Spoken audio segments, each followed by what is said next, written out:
Kalau dalam 1 tahun seperti Naila ini yang di BSD ini 100, kita punya 112 1 tahun habis. Terus yang di Bogor itu mungkin range-nya 100 unit atau 100 unitan lah habis sih.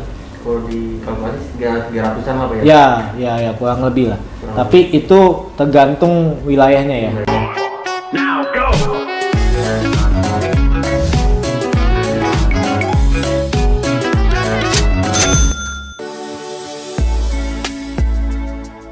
Latar belakang saya itu notaris sebenarnya, notaris yang jadi developer. Terus kita S1-nya hukum, S2-nya notaris, dan latar belakang keluarga saya juga lebih ke politik sebenarnya, bukan ke pengusaha.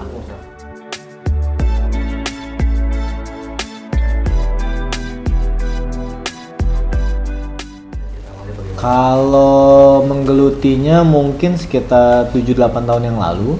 Cuma kalau mimpi besarnya tentang developer itu dimulainya dari 2005 waktu saya kuliah S1. Harapannya memang pengen jadi developer, makanya saya ngambil hukum, skripsinya tentang pertanahan. Terus saya S2 ngambil notaris, juga tentang pertanahan juga.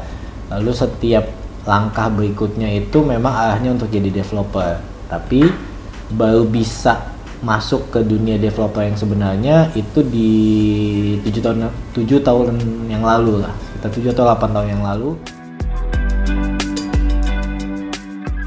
Karena yang saya pelajarin developer itu yang paling besar cuma ada 3 hal. Satu adalah legalitas, kedua adalah infrastruktur, ketiga adalah marketing. 3 hal ini yang saya cicil. Saya belajar tentang legalnya, jadi notaris. Kedua, saya punya public parking block, itu saya belajar tentang infrastruktur, bangun jalan, bikin tembok dan lain-lain lah. Terus yang ketiga, marketing ini berjalan saya masuk ke developer, baru mulai belajar tuh tentang marketing developernya seperti apa.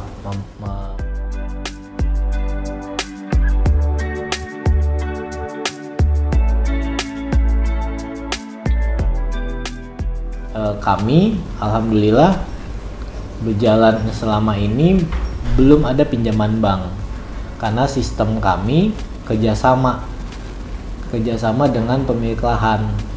Buat saya resiko untuk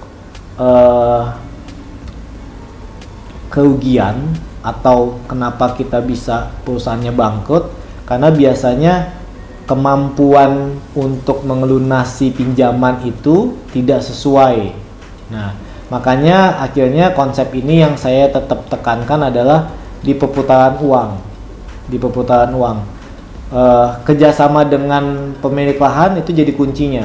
Karena nilai paling besar dari sebuah developer adalah pemilikan lahan.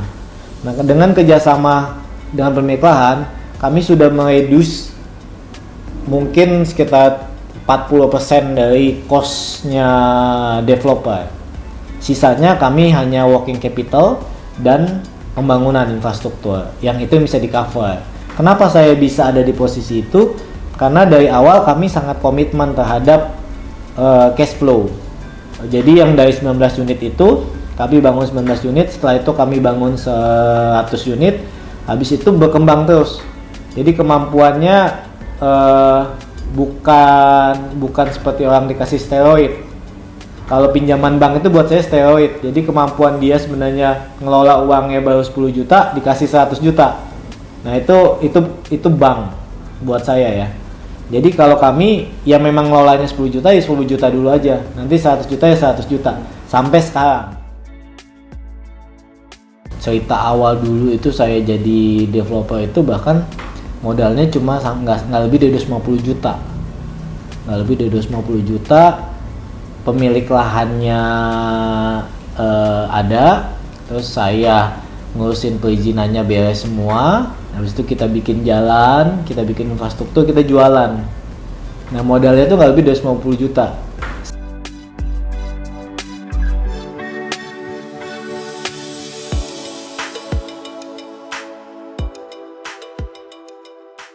saya ingat banget 19 unit 19 unit rumah, karena yang paling mahal dari developer kan beli tanahnya. Nah, tanahnya ini kita kerjasamakan, sharing profit sama pemilik lahan. Jadi dulunya memang Putra Sugama ini diawali dengan sistemnya kerjasama. Sampai saat ini pun sebagian besar dari perumahan yang kita bangun sistemnya kerjasama seperti itu.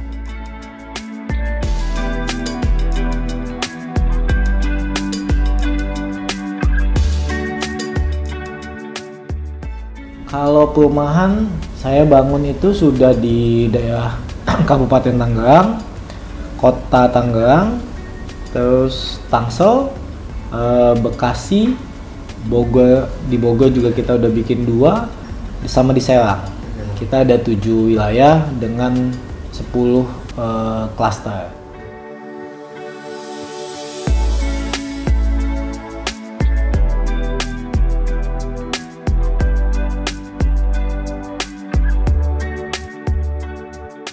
Biasanya kalau saya selalu mau bikin perumahan, kami akan nanyain ke karyawan terdekat kami dulu, mereka butuhnya apa, mereka maunya apa, mereka mampunya apa. Itu 3 hal.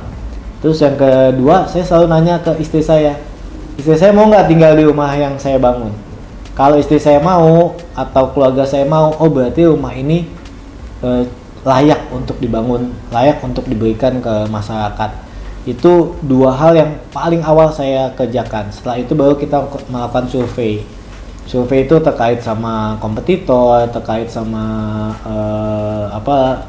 kebutuhan pasar. Jadi dari perumahan yang kami buat selalu menjadi jawaban dari setiap pertanyaan konsumen-konsumen atau calon-calon konsumen kita. Jadi kuncinya adalah kalau bikin sesuatu, kita cari tahu dulu mereka sedang mempertanyakan apa, sedang membutuhkan apa, kita berikan jawabannya.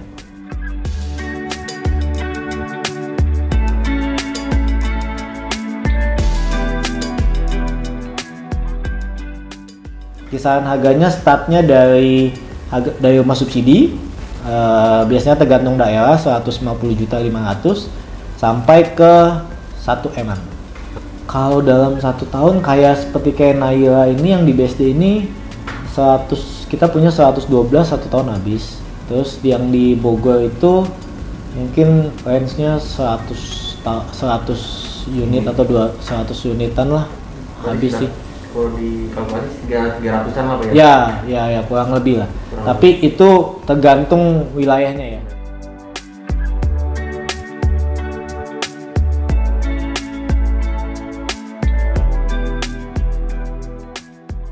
Titik terendah dalam bisnis ini, terutama di Putra Sugama Land ini adalah di mana kami, prinsip kami kan sebenarnya idealis kami adalah kami tidak ingin pinjam bank. Sehingga kami terpaku dengan sistem kerjasama dengan pemilik lahan. Karena kami tidak punya land bank.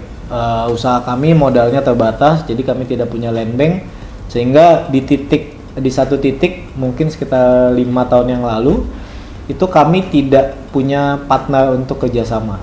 Sehingga di titik itu memang perumahan kami yang bangun sudah mau habis, kami sudah hampir putus asa untuk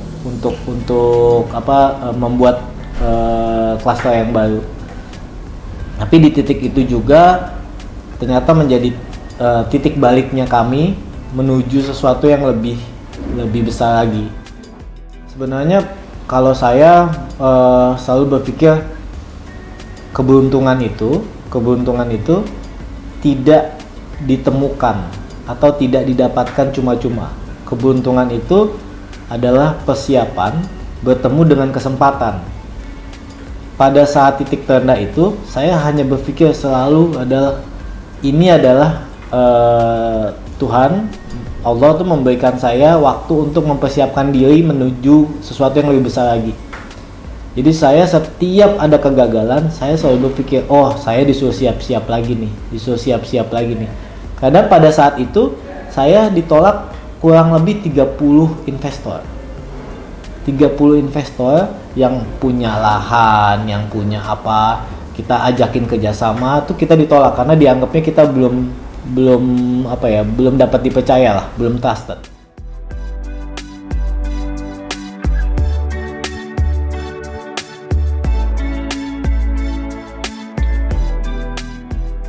Dia kalau sekarang tadi kalau di investornya stuck, nggak naik, tapi juga nggak turun drastis.